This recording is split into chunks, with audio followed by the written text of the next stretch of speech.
Hi மக்களே, நான் கணேஷ். நீங்கள் பார்த்துட்டு இருக்க சேனல் ரூபி 360. இன்றைக்கி நம்ம என்ன பார்க்க போகிறோம் அப்படின்னா 55th ஜிஎஸ்டி கவுன்சில் மீட்டிங் முந்தா நேற்று நடந்திருக்கு. ஸோ அதில் என்னென்ன ஜிஎஸ்டி ரேட்ஸ் சேஞ்சஸ் பண்ணியிருக்காங்க அப்படிங்கிறத பார்க்கலாம்.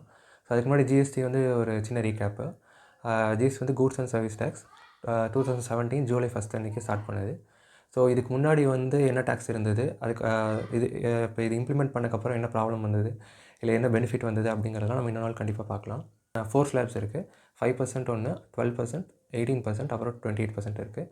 இது நம்ம இன்டைரக்ட் டேக்ஸ் அப்படின்னு சொல்கிறோம். ஏன் அப்படின்னா இதில் பே பண்ணுற அமௌண்ட் கம்ப்ளீட்டாக கவர்மெண்ட்டுக்கு தான் போகுது, கன்சியூமர்கிட்ட தான் போகுது. ஆனால் அது இன்டைரக்டாக போகுது. எப்படின்னா நம்ம ப்ராடக்ட் வாங்கும்போது இல்லை சர்வீஸ் ஆட் பண்ணும்போது அந்த செல்லருக்கு நம்ம பே பண்ணுறோம், அவங்க கவர்மெண்ட்டுக்கு பே பண்ணுவாங்க. ஸோ அதனால தான் இது நம்ம இன்டைரக்ட் டேக்ஸ் அப்படின்னு சொல்கிறோம். ஸோ இப்போ மீட்டிங்கில் என்ன நடந்தது அப்படின்னு பார்ப்போம். ஃபஸ்ட் கூட்ஸில் எது இம்பார்ட்டண்ட்டாக இருக்குது அப்படிங்கிறத பார்க்கலாம். இது பாப்கார்ன் டேக்ஸ் இப்போ கான்ட்ரவர்சியாக போயிட்டுருக்கு.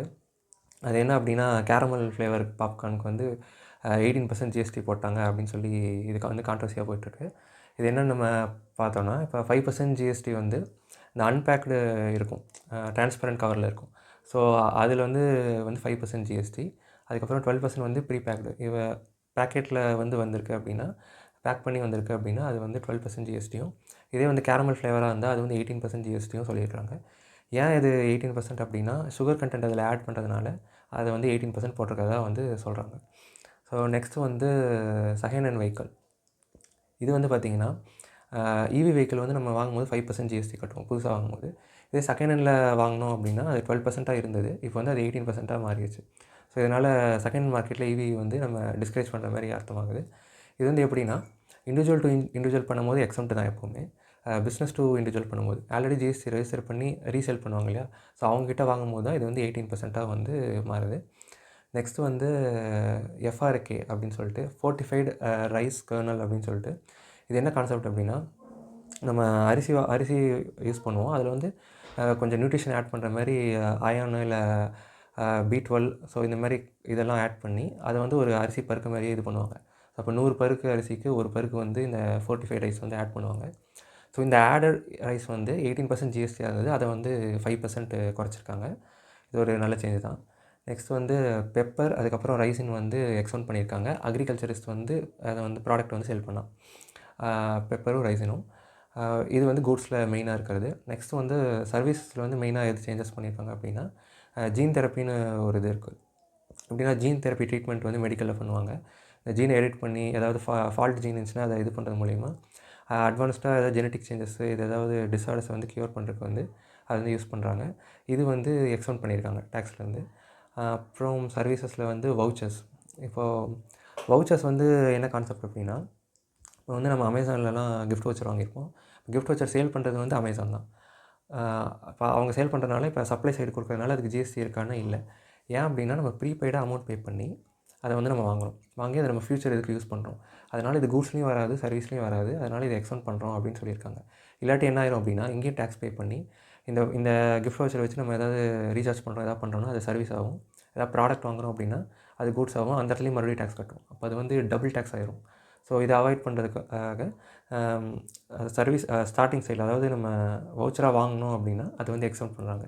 இதனால் என்ன ஆகும்னா இ-காமர்ஸோ இது மாதிரி ப்ராடக்ட் செல் பண்ணுறதுக்கு கொஞ்சம் பூஸ்ட் ஆகும். நெக்ஸ்ட்டு சர்வீஸில் பீனல் சார்ஜஸ். பீனல் சார்ஜ் இப்போ ஒரு பேங்க்கில் இல்லை என்பிஎஸ்சியில் நம்ம கடன் வாங்கியிருக்கோம் அப்படின்னா நம்ம அமௌண்ட் ரீபே பண்ணல, கரெக்டாக ப்ரீமியம் பே பண்ணல அப்படின்னா பெனால்ட்டி போடுவாங்க. இந்த பெனால்ட்டிக்கு ஜிஎஸ்டி எக்ஸம்ப்ட்னு கிளாரிஃபை பண்ணியிருக்காங்க. Next third party insurance. இப்போது நம்ம ஒரு வண்டி வாங்குகிறோம் அப்படின்னா அதுக்கு கம்பல்சரியாக நம்ம தேர்ட் பார்ட்டி இன்சூரன்ஸ் போடுறோம். இது என்ன அர்த்தம் அப்படின்னா நம்ம வருஷத்துக்கு ப்ரீமியம் பே பண்ணி ரெனியூவல் பண்ணுவோம். நம்ம இப்போ ஆக்சிடென்ட் பண்ணிட்டோம் அப்படின்னா நம்ம மேலே தான் தப்பு அப்படின்னா நம்ம ரெஸ்பான்சிபிள். எதில் இருக்கவங்களுக்கு ஏதாவது பாதிப்பு ஏதாச்சுன்னா அவங்களுக்கு மெடிக்கல் எக்ஸ்பென்சஸ், அதுதான் இந்த தேர்ட் பார்ட்டி இன்சூரன்ஸ் நம்ம போடுவோம்.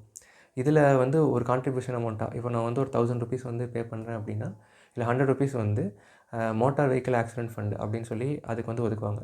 இது என்னென்னா இது கவர்மெண்ட் தான் இனிஷியேட் பண்ணாங்க. இது எதுக்காக அப்படின்னா இப்போ ஒருத்தர் ஹிட் அண்ட் ரன் பண்ணிட்டு போயிட்டாங்க, விக்டிம் இருக்காங்க, ஆனால் யார் அடித்தாங்கன்னு தெரில அப்படின்னாலோ இல்லை ஆக்சிடென்ட் பண்ணவங்க அவங்க இன்சூரன்ஸ் போடல, தேர்ட் பார்ட்டி இன்சூரன்ஸ் போடல அப்படின்னாலோ இது மாதிரி டைமில் அந்த விக்டிமுக்கு ஃபண்டு கொடுக்கறதுக்காக இனிஷியேட் பண்ணுது. இதில் இந்த ப்ரீமியம் ஆட் ஆகும்.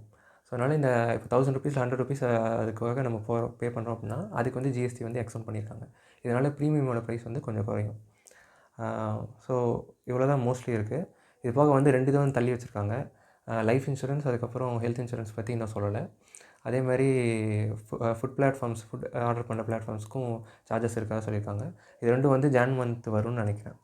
ஸோ இதுதான் இன்றைக்கி இது. ஸோ இதில் மெயின் என்ன அப்படின்னா, ஒரு ஜிஎஸ்டி வந்து இப்போ அதிகமாகுது அப்படின்னா கவர்மெண்ட்க்கு அது அதிக இன்கம்னும், அது வந்து கன்சியூமருக்கும் மேனுஃபேக்சருக்கும் லாஸ் ஆகும். எப்படின்னா, நம்ம வந்து அதிகமாக இன்கம் பே பண்ணுறோம். டைரெக்டாக இப்போ 5%க்கு பதிலாக 18% பே பண்ணுறோம் அப்படின்னா கவர்மெண்ட்க்கு அந்த 18% அப்படியே போயிடும். ஸோ மேனுஃபேக்சருக்கு என்ன லாஸ் அப்படின்னா, பொருளோட விலை அதிகமாகிடும். இல்லை சேல் பண்ணுறவங்களுக்கு என்ன லாஸ்னால், பொருளோட விலை அதிகமானதுனால நம்ம அந்த ப்ராடக்ட்டை வந்து வாங்காமல் விட்டுருவோம். அதனால் சேல்ஸ் குறையும். அதனால் ப்ராஃபிட் அடிப்படும். ஸோ எப்போவுமே ஜிஎஸ்டி அதிகமாகுது அப்படின்னா கவர்மெண்ட்டுக்கு பெட்டர் இன்கமாக இருக்கும். ஆனால் கன்சியூமருக்கும் பிஸ்னஸுக்கும் வந்து அது லாஸாக தான் இருக்கும். இதே வந்து ஜிஎஸ்டி வந்து கம்மியாக இருக்குது அப்படின்னா கன்சியூமருக்கும் பிஸ்னஸுக்கும் வந்து அதை இம்ப்ரூவ் பண்ணுற மாதிரி இருக்கும். கவர்மெண்ட்டுக்கு அது வந்து இன்கம் கம்மியாக வரும். ஸோ இந்த கான்செப்ட் தான் நம்ம வந்து புரிஞ்சுக்கணும். போன கவுன்சிலேருந்து இந்த கவுன்சில் ஏதாவது இம்ப்ரூவ் பண்ணுறாங்க, ஏதாவது ஜிஎஸ்டி அதிகம் பண்ணுறாங்கன்னா அது லாஸ் ஆகும். ஜிஎஸ்டி வந்து கம்மி பண்ணுறாங்க ஏதோ ப்ராடக்ட் அப்படின்னா அது நமக்கு பெனிஃபிட்டாக தான் இருக்கும். இப்போ எல்லா இதுவுமே பெனிஃபிட்டாக இருக்கான்னு பார்க்கணுன்னா இப்போ மிடில் கிளாஸுக்கும் புவருக்கும் எது வந்து இதுவாக இருக்குது, எது வந்து எக்ஸ்டெண்ட் பண்ணியிருக்காங்க அப்படியோ அதுதான் வந்து மெயினாக வந்து அட்வான்டேஜாக இருக்கும். ஸோ இந்த வீடியோ வந்து அவ்வளோதான். உங்கள் நேரத்துக்கு நன்றி.